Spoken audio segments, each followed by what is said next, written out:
Hi friends, ഇന്ന് നമ്മൾ വന്നിരിക്കുന്നത് സേമിയ പായസത്തിൻ്റെ റെസിപ്പി ആയിട്ടാണ്. സേമിയ മിക്സ് വെച്ചിട്ടുള്ള പായസമാണ് കേട്ടോ. പെട്ടെന്ന് തന്നെ തയ്യാറാക്കാൻ പറ്റുന്ന ആ പായസത്തിൻ്റെ റെസിപ്പി ഒന്ന് കണ്ടാലോ. 100 ഗ്രാമിൻ്റെ സേമിയ ആയിരുന്നു കേട്ടോ ഒരു പാക്കറ്റിൽ. അപ്പോൾ നമ്മൾ 3 കവർ പാൽ നല്ല കട്ടിക്ക് വയ്ക്കാനായിട്ട് 3 കവർ പാലെടുത്തിട്ടുണ്ട് കേട്ടോ മിൽമയുടെ. ഇത് നമുക്ക് പാലൊക്കെ കാച്ചാനായിട്ട് വെച്ച് കൊടുക്കാം. പാലൊക്കെ അപ്പോൾ തിളച്ച് വരുന്ന സമയം ഞാനിത് പൊട്ടിച്ച് ഒരു പാത്രത്തിൽ തട്ടിയിട്ടുണ്ടായിരുന്നു കേട്ടോ. ഒരു പ്ലേറ്റിൽ തട്ടിയ സമയത്ത് ഇതിൽ കുറച്ച് കാഷ്നട്ട്, മുന്തിരി ഒന്നും ഉണ്ടായിരുന്നില്ല കേട്ടോ, ഏലക്ക പൊടി, പഞ്ചസാര അതൊക്കെ ഉണ്ടായിരുന്നേ. ഇത് വറുത്തിട്ടാണല്ലോ, അപ്പം വേറെ പ്രത്യേകിച്ചൊന്നും ഇതിൽ ആഡ് ചെയ്യേണ്ട ആവശ്യമില്ലല്ലോ. നമുക്ക് പെട്ടെന്ന് തന്നെ തയ്യാറാക്കാൻ പറ്റുന്ന ഒരു റെസിപ്പിയാണല്ലോ പായസം. പെട്ടെന്ന് സിമ്പിളായിട്ട് നമുക്ക് ഒത്തിരി വറുത്ത് എടുക്കേണ്ട ആവശ്യമൊന്നുമില്ലല്ലോ. ഇതിപ്പോൾ വറുത്തൊക്കെ ആണല്ലോ അവർ വെച്ചിരിക്കുന്നത്. അപ്പോൾ പെട്ടെന്ന് തന്നെ നമുക്ക് തയ്യാറാക്കി എടുക്കാവുന്ന ഒരു റെസിപ്പിയല്ലേ. അപ്പം ഇതുപോലെ ആയിരിക്കും എല്ലാവരും ഉണ്ടാക്കുന്നത്. ഞാൻ എൻ്റേതായിട്ടുള്ള രീതിയിലുള്ളത് കാണിച്ചു തരാം കേട്ടോ. ആദ്യം നമ്മൾ പാൽ തിളച്ച് വരുമ്പോൾ ഈ മിക്സ് എല്ലാം കൂടി ചേർത്ത് നമുക്കിതിലോട്ട് ആഡ് ചെയ്ത് കൊടുക്കാം. എന്നിട്ട് നല്ല പോലെ ഒരു 10-20 മിനിറ്റ് വേണം കേട്ടോ വെന്ത് വരാനായിട്ട്. ആ സമയം നമുക്കൊരു പാനിലോട്ട് കുറച്ച് 1 സ്പൂൺ പഞ്ചസാര ഒന്ന് നമുക്ക് ചൂടാക്കി എടുക്കാം കേട്ടോ. എന്ന് വെച്ച് കഴിഞ്ഞാൽ മറ്റേ നമുക്ക് അതിൽ തന്നെ മധുരമൊക്കെ ഇട്ടിട്ടുണ്ടല്ലോ. അപ്പോൾ നമുക്കിതിൽ പ്രത്യേകിച്ച് മധുരം ഇടേണ്ട ആവശ്യമില്ല. അതുകൊണ്ടാണ് പറഞ്ഞത് 1 സ്പൂൺ പഞ്ചസാര നമുക്ക് ഇതുപോലെ കുറുകി എടുത്തിട്ട് നമുക്ക് വെള്ളമൊന്നും ഒഴിക്കണ്ട, തനിയെ വെള്ളമൊക്കെ ആവും. അപ്പോൾ നമുക്ക് വെള്ള കളറിലാണെങ്കിൽ നമുക്കിതുപോലെ ചെയ്യേണ്ട ആവശ്യമില്ല.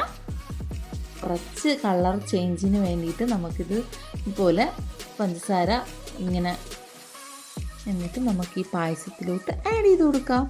വെള്ളമൊന്നും ഒഴിക്കേണ്ട, പെട്ടെന്ന് തന്നെ നമുക്കത് ചൂടാകുമ്പോൾ തന്നെ പഞ്ചസാര ഉരുവി കിട്ടുന്നതാണ് കേട്ടോ.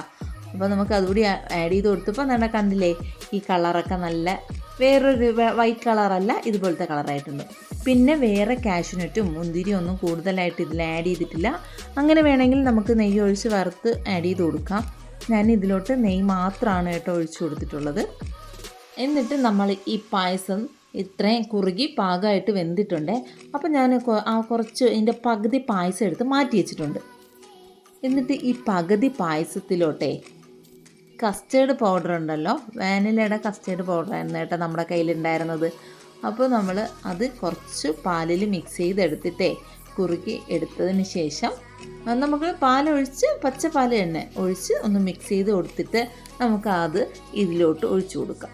ഈ പായസത്തിലോട്ട് ഒഴിച്ചു കൊടുത്തു കഴിഞ്ഞാൽ നല്ല പ്രത്യേക ടേസ്റ്റി ആയിട്ടൊരു കുറുകിയ കസ്റ്റേർഡ് പായസം ആണ് കേട്ടോ. അപ്പോൾ നമുക്കിത് ഫ്രിഡ്ജിൽ വെച്ച് തണുപ്പിച്ച് വേണമെങ്കിലും കഴിക്കാം. അതേ പായസം വെച്ചിട്ട് പകുതി പായസം എടുത്ത് മാറ്റിയതിന് ശേഷമാണ് കസ്റ്റേർഡ് ഒഴിച്ചത്. സാധാ പായസം ഇതാണ്ട് ഇപ്പോൾ ഒഴിക്കുന്നത് എന്താണെന്ന് കസ്റ്റേർഡും കൂടി ചേർത്ത പായസമാണ്. കസ്റ്റേർഡ് കൂടി ചേർത്തപ്പോൾ നല്ല കുറാ കിട്ടിയിട്ടുണ്ട് കേട്ടോ. കസ്റ്റേർഡ് കൂടി ചേർത്ത് തയ്യാറാക്കുന്നവർക്ക് ഇതൊന്ന് തയ്യാറാക്കി നോക്കണം കേട്ടോ. അങ്ങനെ നമ്മുടെ പായസം മിക്സ് റെഡിയായി കഴിഞ്ഞു. എല്ലാവരും ബോളി വെച്ചിട്ടല്ലേ പായസം കഴിക്കുക. ഇന്ന് ഞാനിവിടെ പൂന്തി വെച്ചും കഴിക്കാറുണ്ട്. പക്ഷെ നമ്മുടെ ഇത് 2 ഉണ്ടായിരുന്നില്ലേ, ലഡ്ഡു മാത്രമേ ഉണ്ടായിരുന്നുള്ളൂ. അങ്ങനെ ഞാൻ ലഡ്ഡു പൊടിച്ച് പൂന്തിയാക്കിയിട്ട് പായസം കഴിച്ചു. അത് കഴിഞ്ഞ ശേഷം നമ്മളൊന്ന് അമ്പലത്തിൽ പോയിട്ടുണ്ടായിരുന്നേ, ഇടപ്പഴിഞ്ഞി ബാലസുബ്രഹ്മണ്യ ക്ഷേത്രത്തിൽ.